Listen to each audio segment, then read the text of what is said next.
For many tourists, one of the best ways to explore Alaska's majestic beauty is by train. The Glacier Discovery route is a great way to travel between Anchorage and your cruise ship in Whittier, and it may be one of the most scenic train rides you'll ever take. In this video, we'll walk through everything you need to know to make the most out of this quintessential Alaskan experience, including how to request seats with the best views when purchasing your tickets, to checking in your bags, and of course, what to expect once you're on board. Hi, I'm Tiffany from Destination for Vacation. Thanks for joining me. The Glacier Discovery is one of 5 passenger train routes offered by the Alaska Railroad, operating from May through mid-September. The train runs once a day, departing from Anchorage at 9:45 in the morning and returning at 9 o'clock at night. The full route extends all the way to Grandview Whistle Stop, a place so remote it has no roads and is only accessible by train. But most passengers use the Glacier Discovery to travel to or from their cruise ship in Whittier. The Anchorage to Whittier leg is about 2.5 hours of pure Alaskan scenery, covering roughly 63 miles. The route takes passengers south along Turnagain Arm, which is one of the most dramatically beautiful stretches of coastline most people will ever see. Unlike some of the other Alaska Railroad routes, there is no premium Gold Star service. The Glacier Discovery Train offers just one class, called Adventure Class. These cars are single-level coaches with 2 forward-facing seats on each side of the aisle. Most seats recline and have footrests. Overhead racks are provided to store your carry-on items. Seating is pre-assigned. Sometimes you get a little lucky. And that's what happened to me for this trip, which was early in the season. My train included 1 locomotive, 2 baggage cars, 3 adventure class cars, and a double-deck dome observation cafe car. And that's the car you want to try to get because it makes a huge difference to the enjoyment of your trip. This car has larger windows that provide more expansive views than those from the other cars.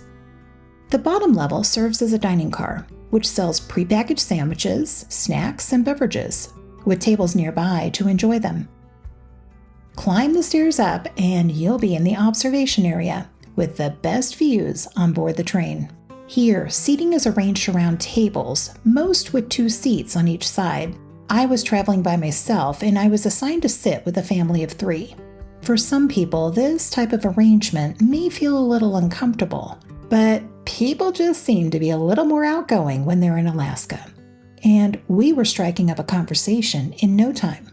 Not only do you have larger windows on each side, but you'll get great views towards the front of the train, as well as what you're leaving behind. During the peak travel season of July and August, seats in the observation car are typically unassigned. Anyone can stop by, grab a seat, and soak in the views. Passengers are asked to limit their stay for about 20 minutes to allow everyone the opportunity to enjoy the car. But for my trip, these seats were assigned. Passengers from the other cars were allowed to come up, but they didn't typically stay that long since there was no place to sit. So if you're thinking of taking a trip in May or September, it's definitely worth requesting this car when booking your tickets. You never know. You might just get a very welcome surprise, like I did. I'll explain how to increase your chances of getting a better seat in just a bit. Our train did not have an outdoor observation area as I've seen in pictures, but it was also still very early in the season. This is a popular route.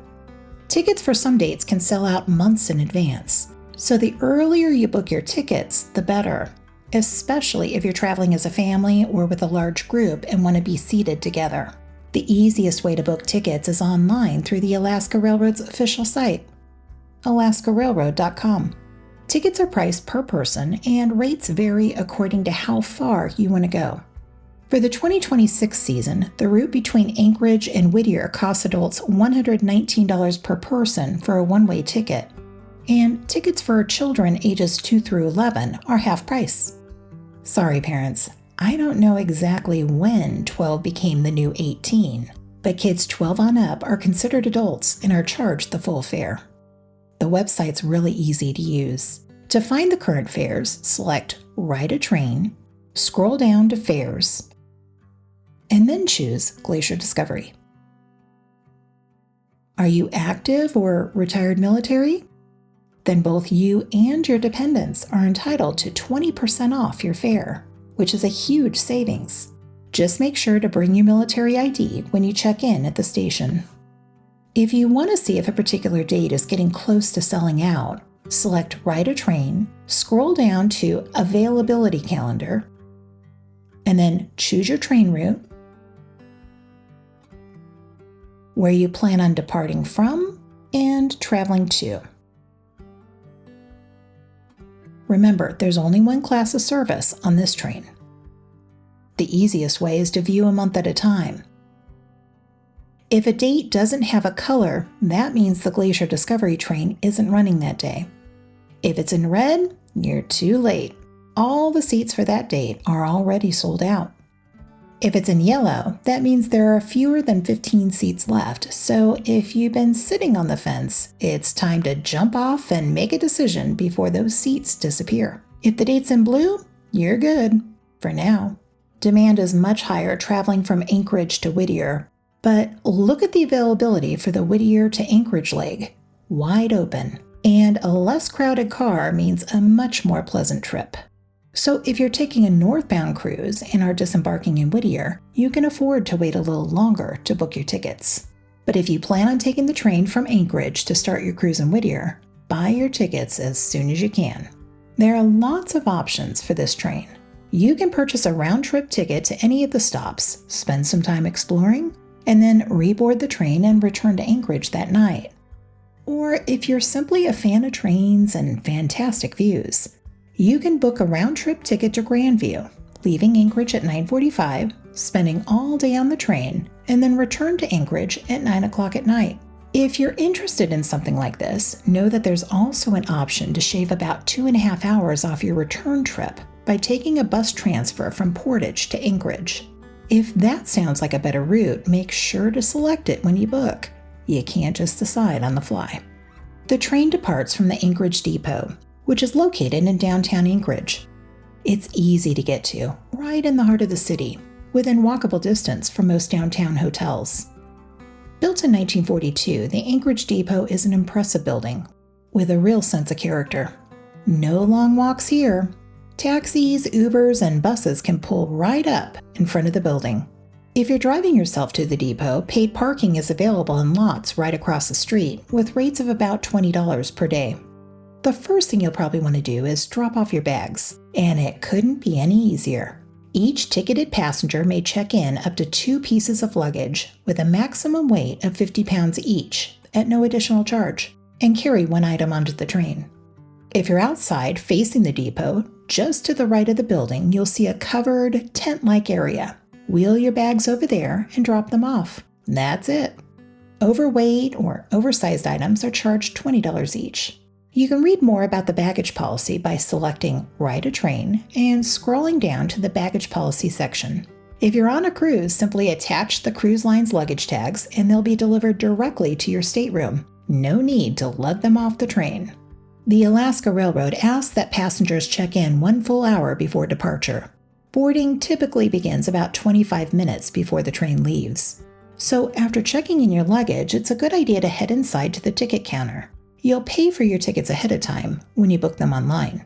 To pick them up, you'll need to show your government ID for all travelers and an active and retired military ID to get that discount. Then, it's time to explore. You can grab a coffee and pastry at the kiosk and then walk around. Restrooms are located near the gift shop as well as on board the train. Seating is available inside the depot, but it tends to fill up fairly quickly. I like to step outside and stroll over to get a good view of the front of the train. Once the all-aboard call is made, you'll pass through the double doors to board your train, generally labeled as car A, B, C, or D. Signs are posted next to each car so you know exactly where to go, but there are also plenty of friendly personnel nearby if you need assistance. You'll also have time to grab a few photos before you board. While there are steps up to each car, know that the railroad is ADA compliant. Wheelchair lifts and boarding assistance are available, and you don't need to make special advance arrangements for that. Once you're on board, it's time to find your seat, stow your carry-on, and sit back and relax. Departing from Anchorage at 9:45 in the morning, the train arrives to Whittier just after noon, around 12:05 p.m. The journey is narrated by onboard guides, often local high school students who have completed the Alaska Railroad's tour guide program. They provide narration over the PA system and walk through the cars answering questions throughout the trip. The train heads south from Anchorage, and almost immediately you'll see an unusual sight. Small planes parked in people's backyards with a landing strip right behind them. The train begins hugging the edge of Turnagain Arm, which is a narrow saltwater fjord that stretches nearly 40 miles and is bordered by the dramatic peaks of the Chugach Mountains on one side and the Kenai Mountains on the other. The name Turnagain goes back to 1778, when British explorer Captain James Cook sailed in and realized it was a dead end, so he literally had to turn again. Turnagain Arm is known for having one of the largest tidal ranges in the United States, up to 30 feet or more between high and low tide. That creates some remarkable visuals from the train. At low tide, the water pulls back to reveal vast stretches of gray silt mudflats that can stretch for miles. At high tide, the water returns and the whole character of the landscape changes. Timing matters here. What you'll see depends on when the tide is running. In my opinion, seats on the right side of the train have the best views. However, those seated on the left side of the train will find it easier to spot the Dall sheep, white mountain sheep with curled horns. They live on the rocky cliffs to the left of the train tracks and are often spotted on the steep faces right along the route. The guides will usually point them out over the PA if any are spotted. Beluga whales are also occasionally seen in Turnagain Arm, particularly from mid-July through August when the salmon are running. I've never seen them, but it never hurts to keep your eyes on the water. Bald eagles are common. Moose sightings happen. Bears are occasionally seen in the distance. Alaska Wildlife does not perform on a schedule, but this route has a solid track record. Just before the train reaches Girdwood, you'll pass through an area that looks a little haunting. For about a mile on both sides of the track, you'll see nothing but dead trees standing without bark. Much of the branch is long gone. These trees died because on March 27, 1964, a 9.2 magnitude earthquake, the strongest ever recorded in North America, struck Alaska right here along Turnagain Arm. The ground in this area dropped more than 12 feet, flooding the land with salt water from the arm and killing everything. The trees have stood there ever since, preserved by the cold. Almost nothing new has grown. It's one of the most eerie and sobering sights on the whole route.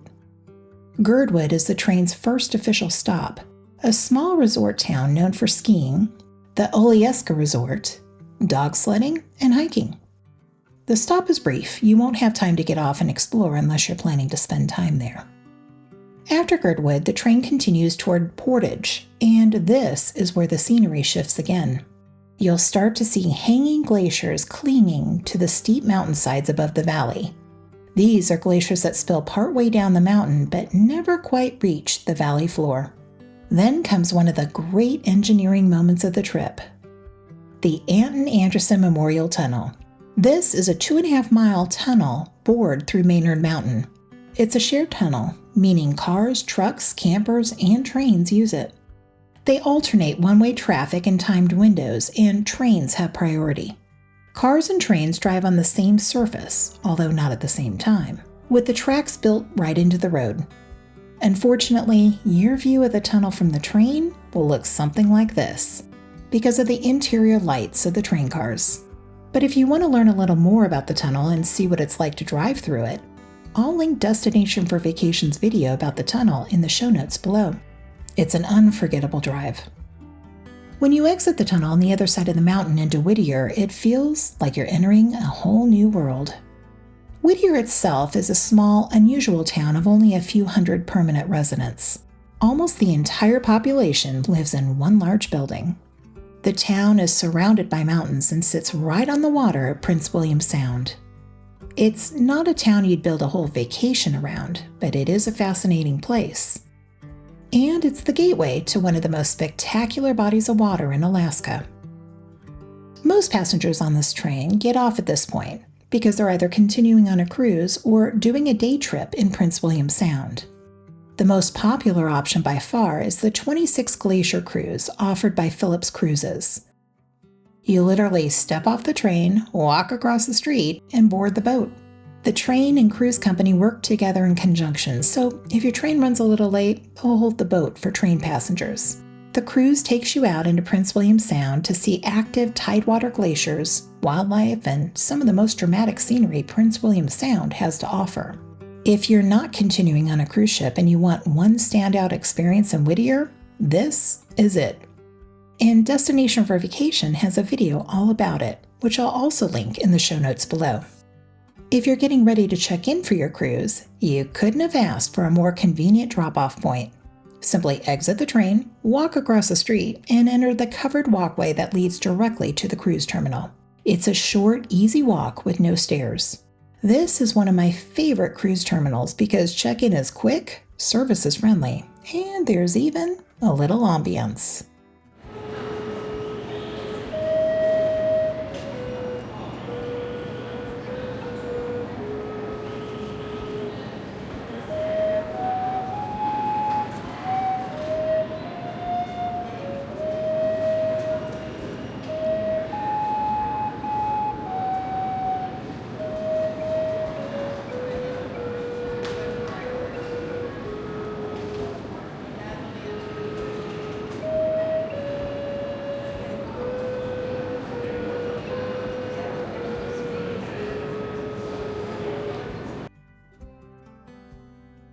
If you want to continue further on the train past Whittier, the Glacier Discovery heads back out to the Spencer Glacier Whistle Stop, where you can take a rafting excursion around icebergs on the lake.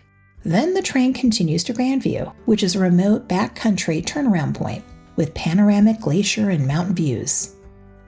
Okay, time to be honest here. I don't want to be a Debbie Downer, but I do want to let you know about some potential issues you may encounter because knowing what can go wrong helps you plan better. The first time my family took this train, I found the experience to be underwhelming and frustrating. And there were a few reasons for that. Let's start with the quality of the narration. As I mentioned before, the onboard commentary is provided by local high school students, and the quality can vary quite a bit depending on who you get. During my first trip, the script was read like an instructional manual, word by word with no phrasing or expression. And the mic always seemed to be held either too close, which was jarring, or too far away, making it really hard to follow. It didn't help that the large group seated nearby us talked loudly across the aisles to each other for the entire trip. Seats directly in front of us were reclined up and down several times over and over, and left reclined even when not occupied. We were seated on the left side of the train. It was a fairly rainy day, making it a bit more difficult to see clearly out of some of the windows. And it didn't help that members of that same family stood up in the aisles for nearly the entire journey, blocking the views for the other passengers seated nearby. We were also assigned the car that was just ahead of the dining observation car, so there was constant traffic in the aisles going to and from that car. But most of the negative issues were due to disrespectful passenger behavior, not the train line itself. The Alaska Railroad does its best to make your train trip an enjoyable one. Service on and off the train is friendly and efficient. The good news is, I had a much better experience during my most recent trip. The high schoolers narrating in our car did a great job, but people still talk, so you probably won't hear a lot of the narration. My seating made a huge difference to my enjoyment of the trip. And here's what I did to try to prevent the issues I had encountered the first time. When you book your ticket, make sure to use the Seating Request Options box. It's easy to miss. Request a seat on the right-hand side of the train if you're headed southbound towards Whittier, or left-hand side if you're headed northbound towards Anchorage, because this side is where you'll experience the most dramatic views of Turnagain Arm. For my request, I mentioned I was recording a video and asked that I be seated in an area that had the best views for recording so I didn't bother other passengers by constantly getting up and down. But remember, I was traveling outside of peak season, so that's probably why I lucked out with one of the best seats on the train. Since seating in the observation car isn't typically assigned, you'll want to have a game plan for the adventure class car. I'd recommend requesting a seat on the right-hand side of the train if you're traveling towards Whittier. Request a car that's furthest away from the dining car. Then you won't have as many passengers walking back and forth through the aisles, blocking your views. Also, request a seat far away from any bathrooms or doors opening between cars. That said, both sides of the train offer beautiful mountain scenery, so don't stress about it too much. Also, South Central Alaska is famous for overcast skies and rain, especially in Girdwood and Whittier. That doesn't mean it won't be gorgeous. Glaciers against gray clouds have their own drama. But don't plan your trip around a guaranteed sunny day because it's probably just not going to happen. Once on board, do make sure to stop by the observation car. The earlier, the better. Many passengers don't even know about it before boarding the train, but word tends to get around quickly. If you have them, you may want to bring a pair of binoculars for wildlife spotting, particularly Dall sheep on the cliffs. Do make sure to charge your devices before you board. Some seats in the adventure class cars have electrical outlets in the wall, and there are outlets in the observation car as well. But they're not at every seat, and on a full train, you may not get one. A portable battery pack is worth having. If paying more than $100 per person is a bit of a stretch because you'll be traveling with a large family, know that much of the train's route parallels the highway, so you can easily rent a car for the day, take the highway to Whittier, and make plenty of stops at the turnouts along the way to enjoy the stunning scenery of Turnagain Arm.